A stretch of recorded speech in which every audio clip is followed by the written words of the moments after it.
Massive coalition, as we can see here. What if the Mongol Empire existed in 1444? Hi everyone, and welcome to today's video where we're going to be taking a look at what would happen if the Mongol Empire existed in 1444. If you enjoyed this video, don't hesitate to leave a like, it really helps out the channel a lot, and if you really like it, you can always subscribe. Let's try and hit 40k subs, and you can become a member today. So as you can see, it's December 1st, 1444, and I've created the Mongol Empire with their peak borders in 1279. I used this map right here that you see on your screen right now to represent the Mongol Empire in EU4. I tried to get it as accurate as I could, but you guys know that due to the province shapes in EU4, it can't always be 100% accurate. So I tagged into Mongolia right here, which of course starts off as a subject of Oirat, and then I took over all the provinces that I needed, well, according to that map, and I was Mongolia. Then I took the decision to form the Great Yuan, so the Mongol Empire could get the Great Yuan traditions and national ideas, and after that I simply formed the Mongol Empire so they can get the Great Mongol State Tier 1 government reform. One of the best idea sets in the game and one of the best government reforms in the game, the Great Mongol State. This is what their borders look like. Of course, you guys would know it. This is sort of where they end up around in the north, sort of flat. Of course, these were abstract borders back then. No real defined borders like we have today. They sorta owned this area, and this is sorta where their nation stopped pretty much. It goes all the way up here, then we go a bit up over here, and they even own St. Petersburg. Then we go down over here. Of course, all of these are approximate borders, you guys would know. Then we come down around here, taking a little chunk out of Hungary, owning Wallachia and Moldavia, even a province from the Ottomans right here, wrapping around the Black Sea and owning about half of Anatolia. Then we move down into the Mashriq region, following along this river sort of here. They own the entirety of the Caucasus region, Persia, Khorasan, Central Asia, the Pontic Steppe, Mongolia, North China, Shinan, South China, Korea, Manchuria, Tibet, and lots of other border provinces, such as some here in India, some in Eastern Europe over here. As you guys can see, almost all of Korea, they don't have the province of Jeju, and this is where their border in Southeast Asia stops, and what it looks like. Some more provinces over here in India, they own the entirety of this region as well, and that's pretty much what their borders look like. Like I said, I try to get them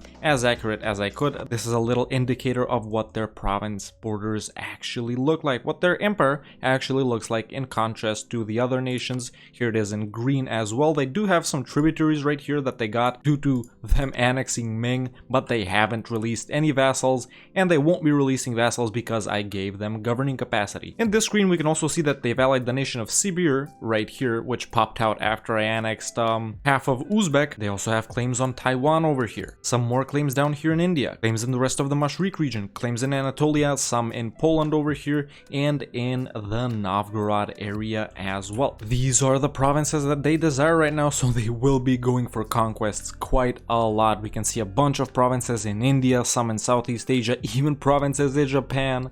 They desire some up here, but they won't be colonizing them, of course. They desire Sibir's provinces, even though they've allied them. Some over here, more over here, the entirety of the Ottomans, the entirety of the Mamluks, lots of provinces in Arabia as well, so they will be conquering quite a lot. As we can see, they have 550,000 troops, although they will be downgrading that as soon as they can, because I think that's way over their force limit. Taking a look at the Great Powers list, they are number 1 with 4,700 dev, the rest is usual, and they are by far the most powerful nation in the world. Ming starts out with around 1k, so you guys can imagine. So what do you think will happen in this scenario? Will the Mongol Empire complete a world conquest? Will they blob out really hard and defeat anyone, or will they just blow up? I think they will lose a bunch of provinces early in the game to separatists, but I think later they will reconsolidate, and I'm thinking they might reach 10k dev. Let's see though, let's see what happens. Let's kickstart the scenario and we'll check back in 1480. So now it's 1480, let's take a look at what the Mongol Empire has been up to. And I have to say that they actually haven't been doing a lot of expanding, almost none at all, but they have been very active in other endeavors, which we'll take a look at right now. First of all, of course, let's start off with the expansion. They have taken some provinces down here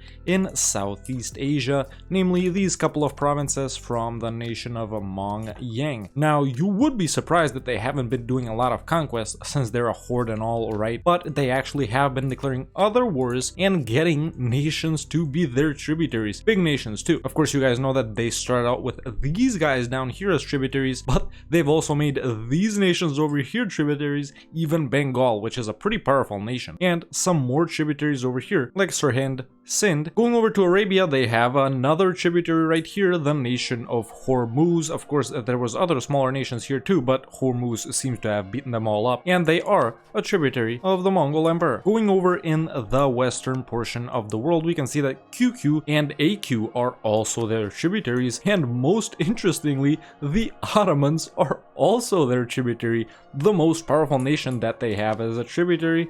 Yep, how the mighty have fallen, man. 646, but still a tributary. Oh, actually, the Mongol Empire have been doing expanding here. I just noticed this. They seem to have taken these provinces right here from Venice and Genoa. Now, I did notice that they were in a war with Venice, Genoa, Saluzzo, and Cyprus, but I didn't notice that they took any provinces. So they have Rhodes, these two from Genoa right here. Corinth over here, I don't know who owned it. I don't think the Ottomans. And Crete down here. Let's see if they've taken anything else over here, but it doesn't seem like it. Poland was also their tributary, but now they're not. So I'm surprised to see that. I wonder how they stopped being their tributary, but honestly, I can't seem to find an explanation for that right now, but they were their tributary. The Livonian Order is also their tributary, and Denmark has expanded here. The Teutons have expanded as well, and even Muscovy up here is their tributary, along with Kazan and Sibir. So a bunch of tributaries right now, as we can see, plenty of those. They're getting lots of stuff from them, like monarch points, manpower, ducats, and stuff like that. But now they're in their, well, third conquest war apparently, after Mong-Yang and after Venice and Genoa and such, versus the Mamluks in the Mongol conquest of Mamluks? What's that all about? But yeah, they're fighting the Mamluks, Hassa and Shamar, while the Mamluks are fighting just the Mongol Emperor. This should be pretty easy for the Mongol Emperor. They're super powerful, unless of course they keep stacking 50k regiments on Rhodes that only has a supply limit of 20.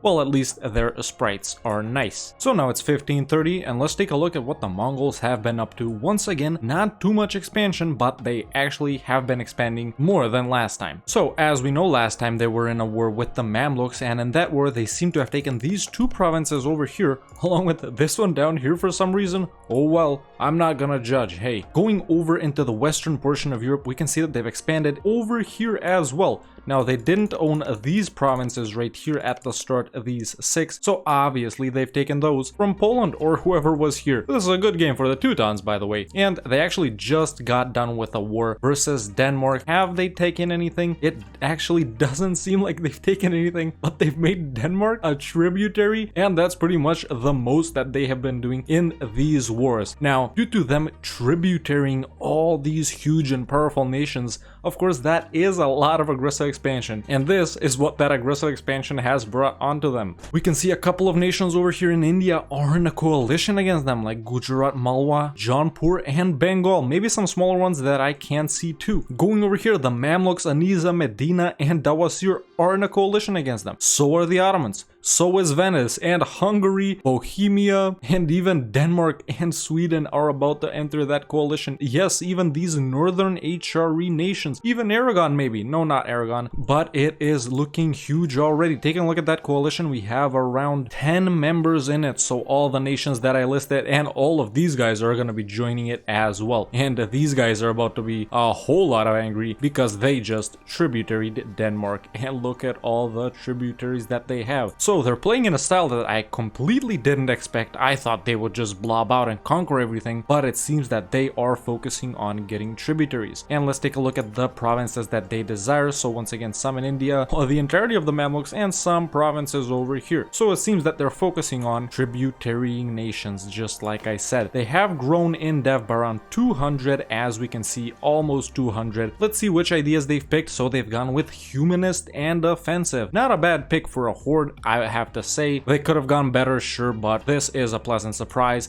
Another pleasant surprise that I have to say is that they haven't actually lost any provinces to rebels. You guys remember that at the start I said they're probably gonna lose out a bunch of provinces to rebels? That hasn't happened, man. I haven't noticed any major rebellions in their nations, and they haven't lost anything. So now it's 1580.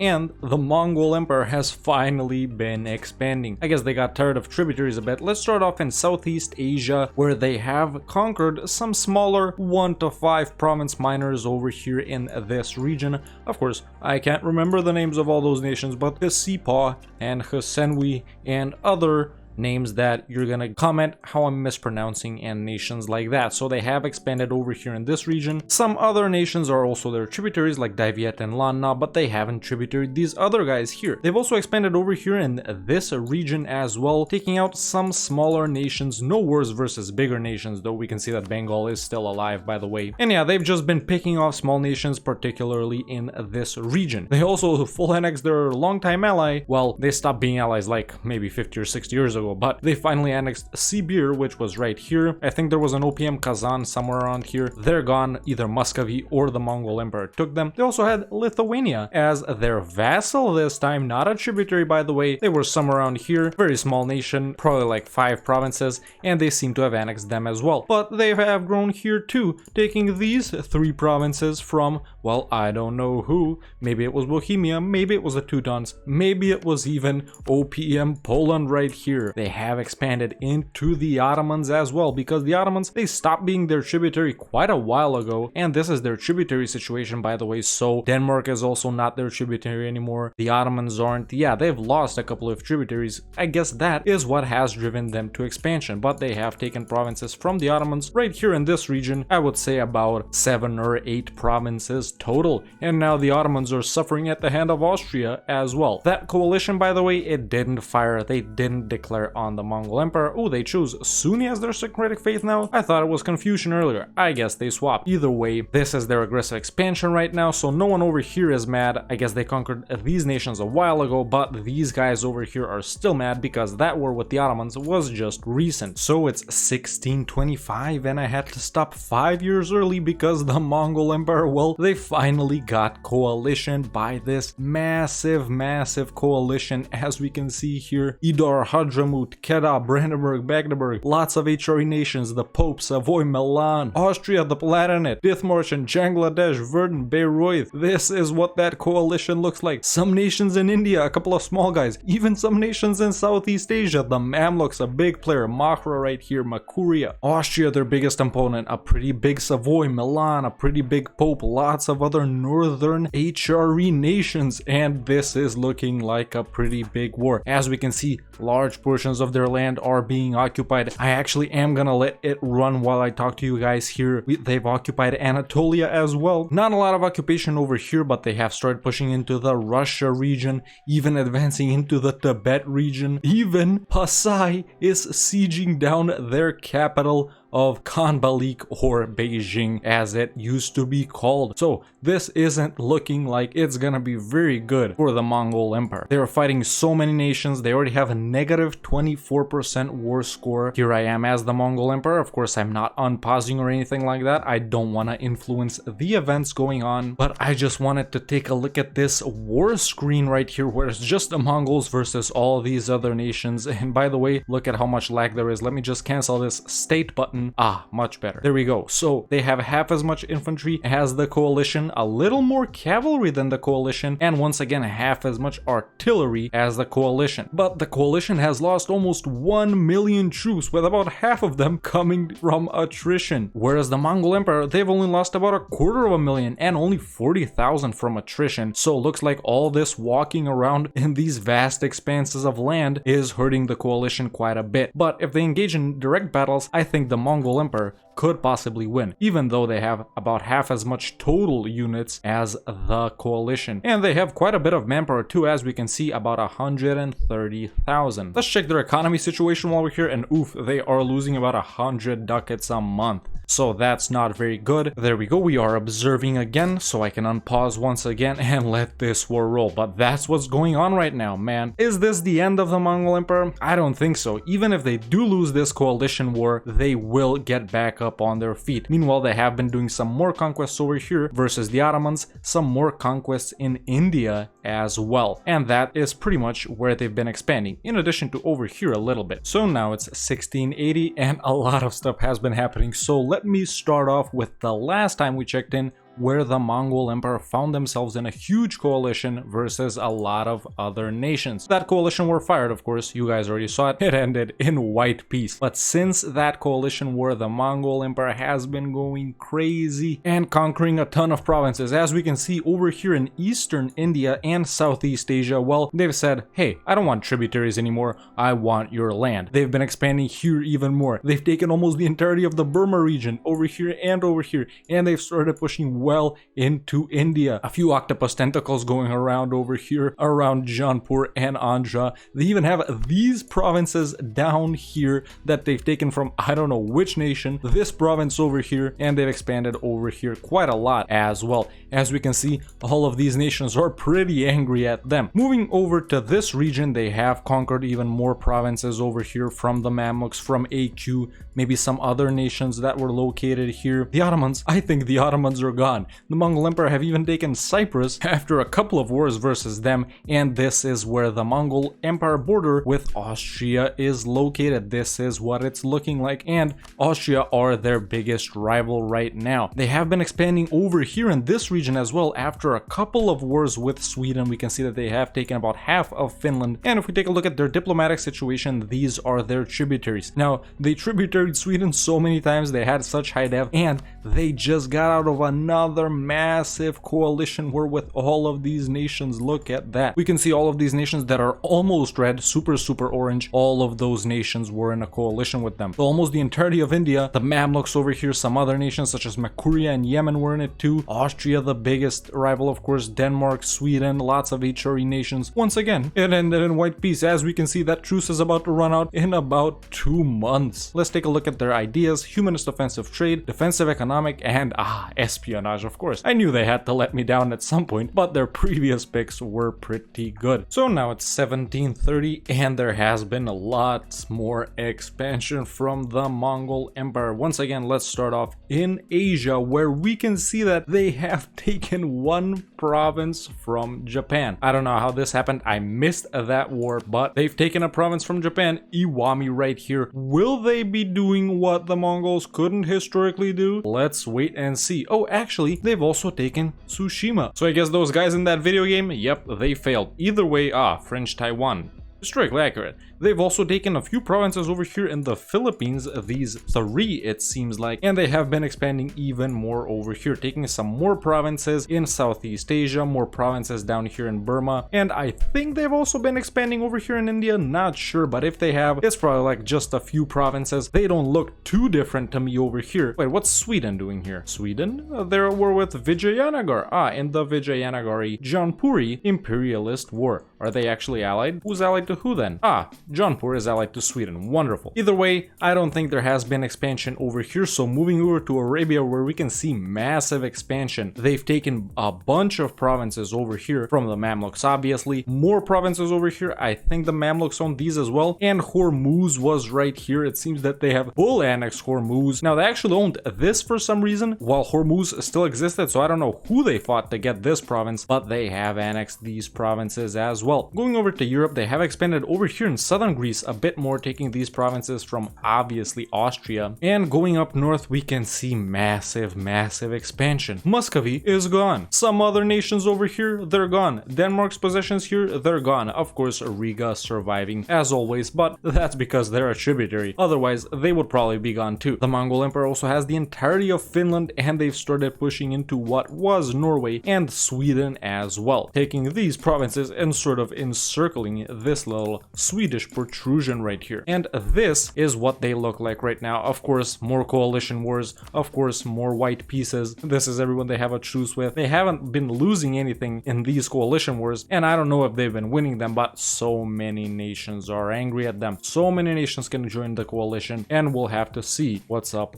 with that later. The revolution has also spawned in France this time. Once again, historically accurate, but they aren't revolutionary themselves. We have some nations such as Strasbourg, Augsburg, Nuremberg, and Constance, but I think that's the only 4 revolutionary nations. Aachen as well, with their actually very cool revolutionary flag. So now it's 1780, our second to last jump in time, and let's take a look at what the Mongol Empire has been up to in the past 50 years. Starting off with Japan, we can see that they've taken some more provinces over here. Why so few? I don't know, maybe that's all the war score they can muster up, but they've gotten these 3 along with this one down here. Going over to the Philippines, they've expanded over here too, taking a few provinces over here. As we can see, they even have some provinces in... Oh, actually, what's up with these armies over here? So many armies. Of course, 92k troops in a 23 supply limit province. Wonderful. 109k troops in a 22 supply limit province. Actually, they seem to have taken this recently. They're still coring them, so I guess they just fought someone down here. Let's see. I'm not gonna find which nation they fought. Probably Malacca though. So that's what they've been doing down there. They have been expanding even more over here. Once again, we can see that they've reached some of these provinces down here, owning the entirety of the Burma region right now, and they have been expanding in India even more. We can notice that they've connected this portion of their Indian holdings along with this one, splitting Jaunpur up into, well, I think about 4 pieces. Jaunpuri revolutionaries, but they've expanded over here a bit as well, taking some more inland provinces. They have connected their provinces here as well, so that's pretty good to see. Now going into the diplomatic map, what we can see almost the entirety of India is their tributaries, with the exception of Andhra, Bastar, and Malwa right here, and lots of Southeast Asian nations are their tributaries. Japan is their tributary, as we can see right here, so that's pretty cool to see. Going over to Arabia, they have expanded over here a little bit, taking some provinces right here, and I don't think any more than that, but they have some troops amassing over here. Will they be getting ready to declare on the Mamluks? If they don't have a truce with them, of course. Going over to Europe, not a lot of expansion over here. They have taken a lot of provinces over here, actually, in the Poland region, now that I see it, pretty much annexing the entirety of the Teutons. Ooh, looks like they have taken care of Riga, as we can see, but pushing into Bohemia and Silesia as well, and even taking Berlin. So they've started taking big chunks out of the HRE right now. They're also present in Italy for some reason. Why the AI loves to take Rome, sort of disconnected from the rest of their lands, I'll never know, but they have 3 provinces in the south of Italy and a bunch of provinces right here. They do own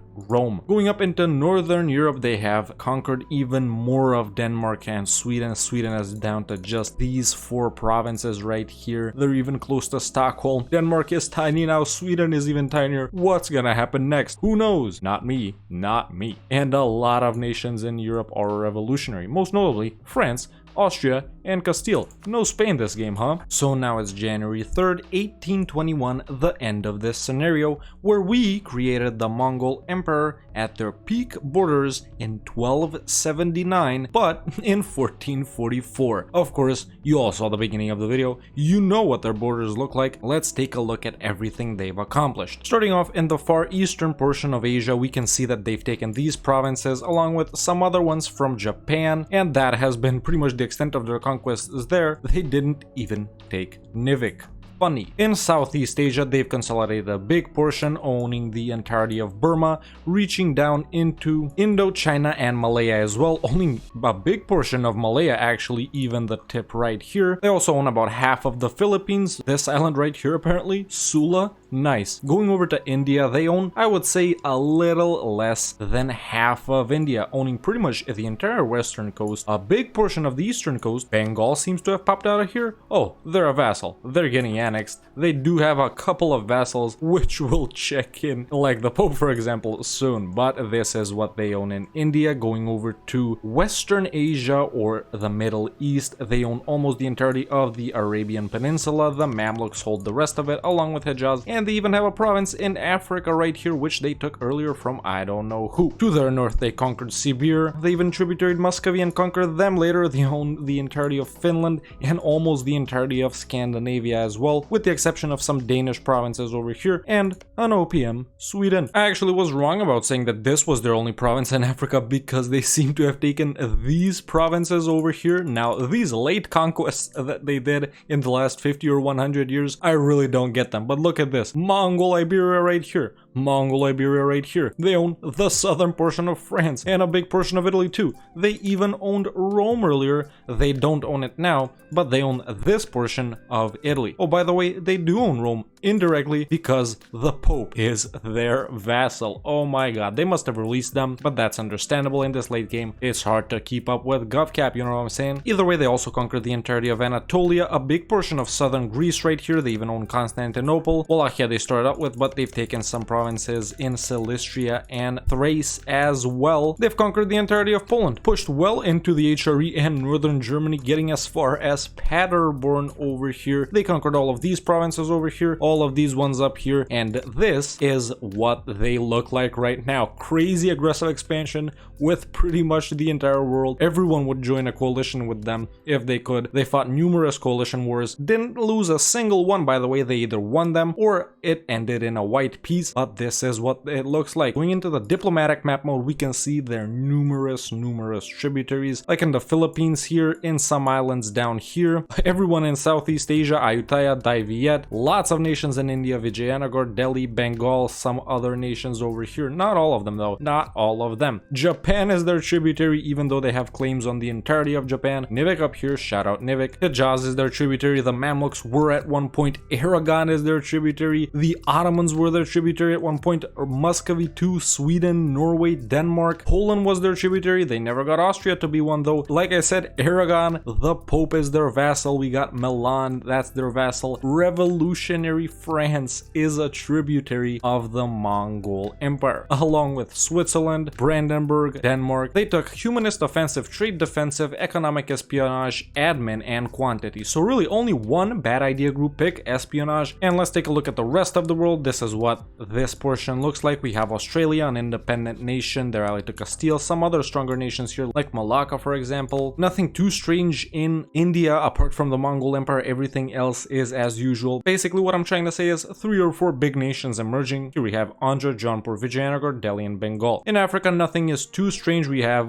Brittany right here. Where's their capital? Ah, it's still over here. That's good, that's good. Nothing too strange. We do have British Niger right here. The British don't usually take this. It's usually the Portuguese. A nice Funj right here. Portugal and Aragon in the north. In South America, it's dominated by Portuguese colonies. We have an independent Brazil, an independent La Plata, Flemish La Plata, and English Colombia. Cuba is independent, so that's nice to see. And Mexico hasn't been conquered by anyone. We still have strong Central American nations over here. In North America, once again, Portugal dominating with some strong native nations like Micmac, this long name nation, this nation, and all of these other ones too. In Europe, this is what the imperial map mode looks like. This is the Holy Roman Empire. Austria is an elector. Wait, who's the emperor then? Let me see. Ah, wait, who's this? The Isles are emperor of the HRE. Well, wonderful, wonderful. Austria grew a lot due to the demise of the Ottomans. France had a strong game, but then a weak game when the Mongol Empire came knocking. No Spain.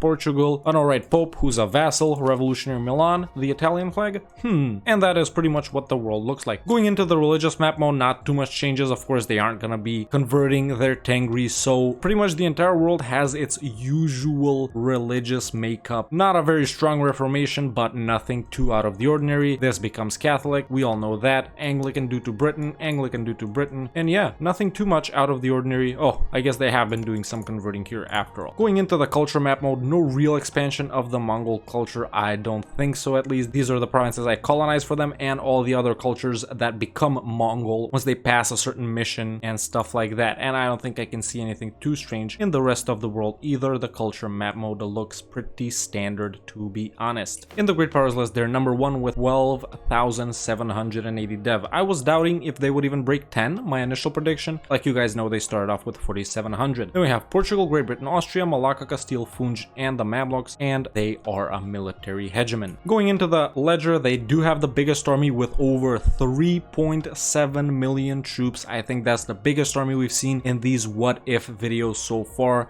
Over 1.4 million manpower in reserves, massive cav, massive infantry, massive artillery, massive force limit. They're so close to their force limit, still making money apparently, so that's awesome, and a very powerful Mongol empire indeed. Then we have Great Britain, Austria, Portugal, Vijayanagara, Japan, Ayutthaya, the Mamluks, and so on. Going into the income comparison, they do have the biggest income in the world with 2,600 ducats a month, mainly coming from production. Then we have Great Britain, Portugal, Austria, Malacca, Vijayanagara, Ayutthaya, the Mamluks, Japan, and so on. So, what would happen if the Mongol Empire existed in 1444? Well, obviously they would go on to dominate the world and conquer almost everything in their path while tributarying almost every nation they could. I'm gonna call this campaign for them a big success. Like I said, I expected them to collapse and lose a bunch of provinces to rebels, but that didn't happen, and instead they managed to stay strong and extremely powerful the entire game. Let me know in the comments below what's the next what if scenario that I should do. If you want to watch me do stuff like this live, you can follow me on twitch.tv/TheRedHawkLive, and check out the second channel too, Red Hawk VODs. If you enjoyed this video, don't hesitate to leave a like, it really helps out the channel a lot, and if you really liked it, you can always subscribe. Let's try and hit 40k subs, and you can become a member today and join the Discord. The link is in the description. Thank you so much for watching, and I'll see you next time with another EU4 video.